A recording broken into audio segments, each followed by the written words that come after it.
Praise the lord. దేవుని పరిశుద్ధ నామమునకు మహిమ కలుగునుగాక. గాస్పెల్ మెసేజ్ మినిస్ట్రీ యూట్యూబ్ ఛానల్కు స్వాగతం. ఈ వారపు అంశము దేవుని మర్మమైన మార్గములు. విశ్వాసులమైన మనము మన జ్ఞానమును బట్టి కొన్ని సంగతులు ఇలా జరగాలి అలా జరగాలి అని అనుకుంటాము. మన ఆలోచన ప్రకారం లేదా మనకు తెలిసినట్లుగా జరగనప్పుడు బాధపడటం అత్యంత సహజం. కానీ దేవుని మార్గంలో అత్యంత మర్మమైనవి, మానవ జ్ఞానమునకు అందనివి, అనంత జ్ఞానము కలిగిన దేవుని కార్యములు ఉన్నతమైనవి. అవి మనలను అభివృద్ధి చేయటానికే దేవుడు మన జీవితంలో జరిగిస్తున్నాడు.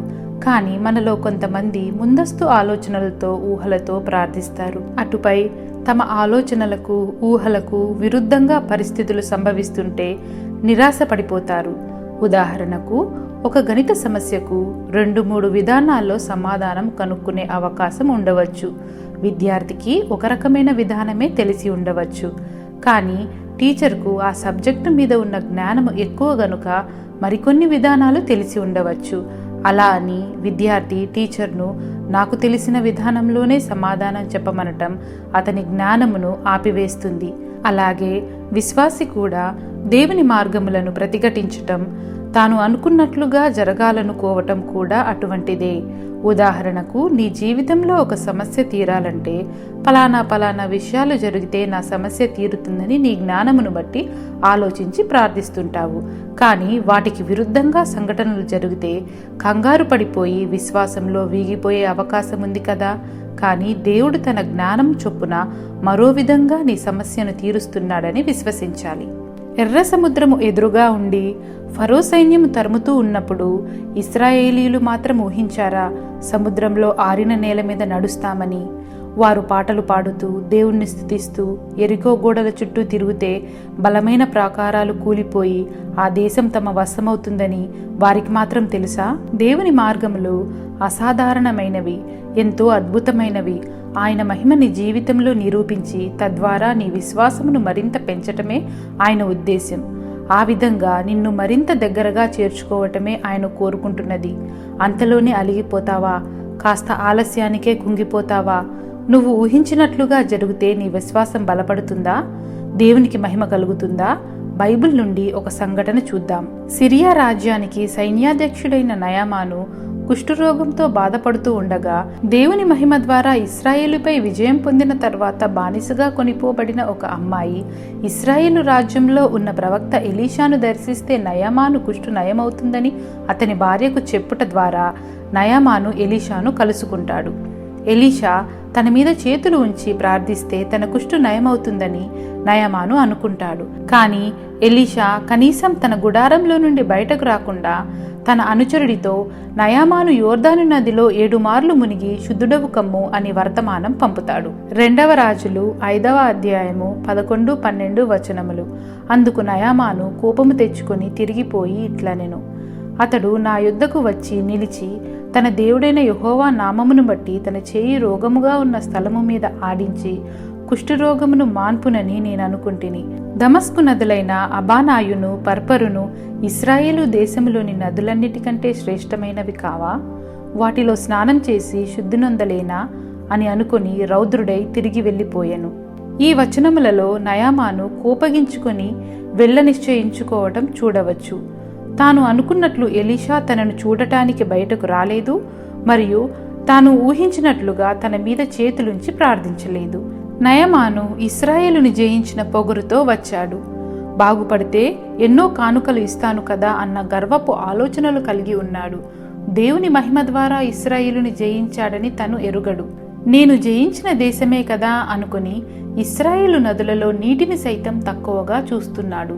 ఈ మునుకలేవో ఎంతో శ్రేష్టమైన మా దేశపు నదులలోనే నేను వేసేవాణ్ణి కదా అనుకుంటున్నాడు. కానీ ఇక్కడ దేవుని కార్యం ఉన్నదన్న విషయం గుర్తించలేకపోయాడు. 2వ రాజులు 5వ అధ్యాయము 13-14 వచనములు. అయితే అతని దాసులలో ఒకడు వచ్చిన ఆయన, ఆ ప్రవక్త ఏదైనా ఒక గొప్ప కార్యము చేయమని నియమించిన ఎడల నీవు చేయకుందువా? అయితే స్నానము చేసి శుద్ధుడవు కమ్మను మాట దానికంటే మేలు కదా అని చెప్పినప్పుడు అతడు పోయి దైవజనుడు చెప్పినట్లు యోర్దాను నదిలో 7 మార్లు మునుగగా అతని దేహము పసిపిల్ల దేహము వలెనై అతడు శుద్ధుడాయెను. ఈ వచనములలో ఒక తెలివైన దాసుని సలహాలు వినవచ్చు. ఆ ప్రవక్త ఏదైనా కష్టతరమైన పని చెబితే, చేసేవాడివి కదా, ఇంత చిన్న పని చేస్తే నీకు వచ్చే నష్టం ఏమిటి? ఆయన చెప్పినట్లు స్నానం చేసి కుష్ఠనయం చేసుకోవచ్చు కదా అంటున్నాడు. నిజమే కదా, చాలాసార్లు మనం కష్టమైనవి చేస్తేనే ఫలితాలు పొందుతాము అనుకుంటాము. కానీ కొలిమిలో ఉన్న ఇనుమును ఎంత బలముతో ఏ విధముగా కొడితే అనుకున్న పరికరం తయారవుతుందో కమ్మరికి మాత్రమే తెలుసు.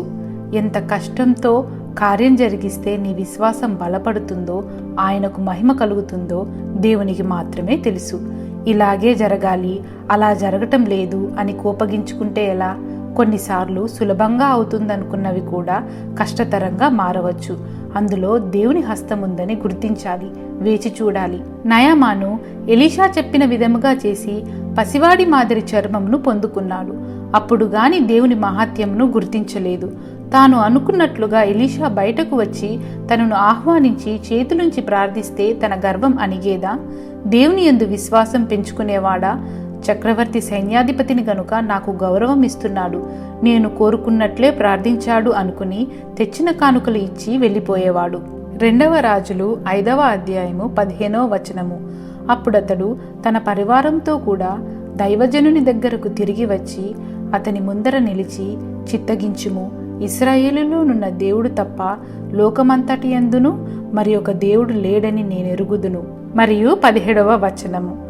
అప్పుడు యెహోవాకు తప్ప దహన బలినైనను మరి ఏ బలినైనను ఇతరమైన దేవతలకు నేనికను అర్పింపను. 2 కంచెర గాడిదలు మోయుపాటి మన్ను నీ దాసుడనైన నాకు ఇప్పించకూడదా? చూడండి, ఈ వచనములలో నయామాను ఎంతలా మారిపోయాడో తెలుస్తుంది. ఇశ్రాయేలుని జయించాను కదా, ఏముంది దీని గొప్ప అనుకున్నవాడు కాస్త ఇక్కడ ఉన్న దేవుడు మరెక్కడా లేడు అని సాక్ష్యం చెప్తున్నాడు. సైన్యాధిపతిగా దర్పంతో వచ్చినవాడు ఇప్పుడు నీ దాసుణ్ణి అని తనను తాను తగ్గించుకుంటున్నాడు. ఇక్కడ నీటిని సైతం చిన్నచూపు చూసినవాడు ఇప్పుడు ఇక్కడ మట్టిని సైతం ఎంతో ఉన్నతమైనదిగా భావిస్తున్నాడు. ఏ ఇతర దేవుళ్లను ఇక మీదట పూజించనని చెబుతూ దేవునికి బలిపీఠం కట్టడానికి ఇశ్రాయేలు మట్టిని మోసుకెళ్తున్నాడు. దేవుడు నయామాను అనుకున్నది అనుకున్నట్లు చేస్తే అతను దేవుని మహిమను ఇంతగా గుర్తించేవాడు కాదు కదా. తనను తాను తగ్గించుకొని విశ్వాసంలో బలపడేవాడు కాదు కదా. నీ విషయంలో కూడా ఇదే జరుగుతుంది. దేవుడు నీ ద్వారా మహిమను పొందుకోవాలి, నీ విశ్వాసం మరింత బలపడాలి, నీ సాక్ష్యం నీ చుట్టూ ఉన్న వారికి దీవెనగా మారాలి. నయామానుతో పాటు వచ్చిన ఎంతమంది దేవుని వైపు తిరిగి ఉంటారు తన సాక్ష్యం చూసిన తరువాత? కనుక దేవుని మర్మమైన మార్గములను అనుమానించకు. విశ్వాసం విడిచి దేవుని ఆశీర్వాదాలు కోల్పోకు. నయామాను కోపంతో వెళ్ళిపోయి ఉంటే స్వస్థత పొందేవాడా? ఓర్పుతో ఎలీషా చెప్పినది పాటించాడు, మేలు పొందుకున్నాడు. దేవుని దగ్గరకు నీ ఆలోచనలతో రాకు, కేవలం విశ్వాసంతో రా. ఆయన దగ్గరకు సమస్యతో రా, పరిష్కారంతో మాత్రం కాదు. నువ్వు ఊహించని మార్గాలు ఆయనే తెరుస్తాడు, కార్యాలు జరిగిస్తాడు. ఆలస్యం జరుగుతుందా? యోర్దాను నది దగ్గరికి వెళ్లేదాకా ఆగు, జరగబోయే అద్భుతం ముందుంది. దేవుని చిత్తమైతే వచ్చే వారం మరో వాక్య భాగంతో కలుసుకుందాం. అంతవరకు దేవుడు మనందరికీ తోడయుండునుగాక. ఆమేన్.